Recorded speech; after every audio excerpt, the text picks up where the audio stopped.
हमारे मैं पर्सनली बहुत बड़ा फैन हूँ मृत्युंजय भैया का, क्योंकि मैं आपको रेगुलर फॉलो करता हूँ। हमारे भारतीय जनता पार्टी के backbone strategy, research and development काफी कुछ करते हैं आप छुप छुपा के, और आज आपके साथ मंच भी साझा करने का अवसर मिला।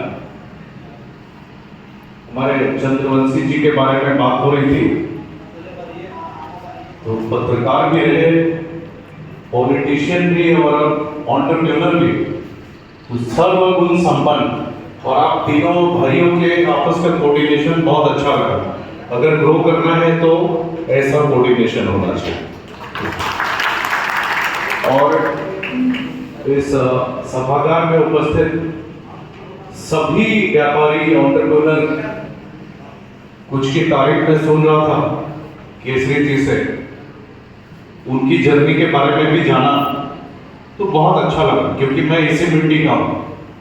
यही बगल में तिलैया मेरा घर है, हालांकि 30 साल हो गए यहाँ से निकले हुए, लेकिन इसी मिट्टी से मैं हूँ और यहाँ के लोगों का ग्रोथ देख के बहुत अच्छा लगता है।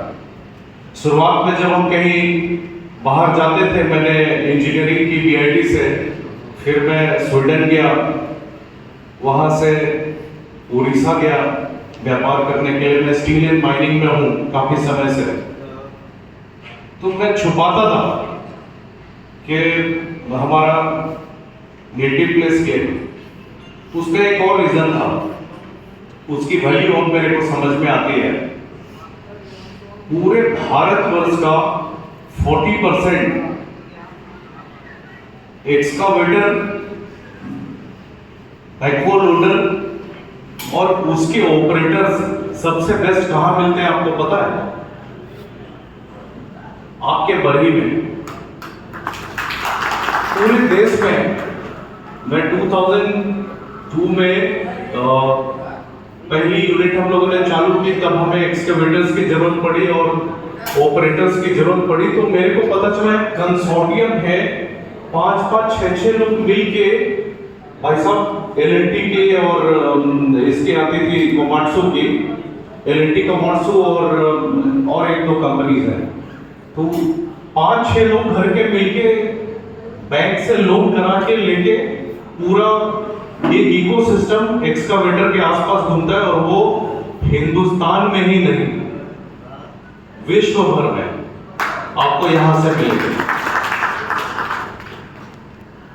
अब मैं, चूंकि बिजनेस कॉन्क्लेव है, बधाई देता हूं आपको कि बरही में आपने ऐसा वो एक इकोसिस्टम बनाया, इतने लोगों को जोड़ा और बिजनेस कॉन्क्लेव रखा है, तो पहले तो आप इसके लिए बधाई के पात्र हैं। मैं बात बिजनेस से शुरू करता हूं। आप में से कितने लोगों ने इडली सांभर खाया है? एक बार हाथ उठा के बता दीजिए।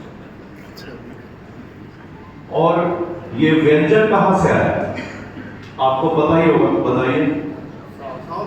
साउथ से आया। अब कहां मिलता है? सिर्फ इंडिया? आप अगर नाइजीरिया भी चले जाएंगे तो वहां भी मिलता है। एक व्यंजन के प्रचलित होने से कितने लोगों को एम्प्लॉयमेंट मिला बताइए? रेस्टोरेंट, 5 स्टार होटल्स, खोमचे वाले, ठेले वाले, क्लाउड किचन वाले, उसके बैटर बनाने वाले वेंडर्स, शेफ, वेटर्स। आप इमेजिन नहीं कर सकते हैं, करोड़ों लोगों को सिर्फ एक व्यंजन प्रचलित होने से एम्प्लॉयमेंट मिलता है।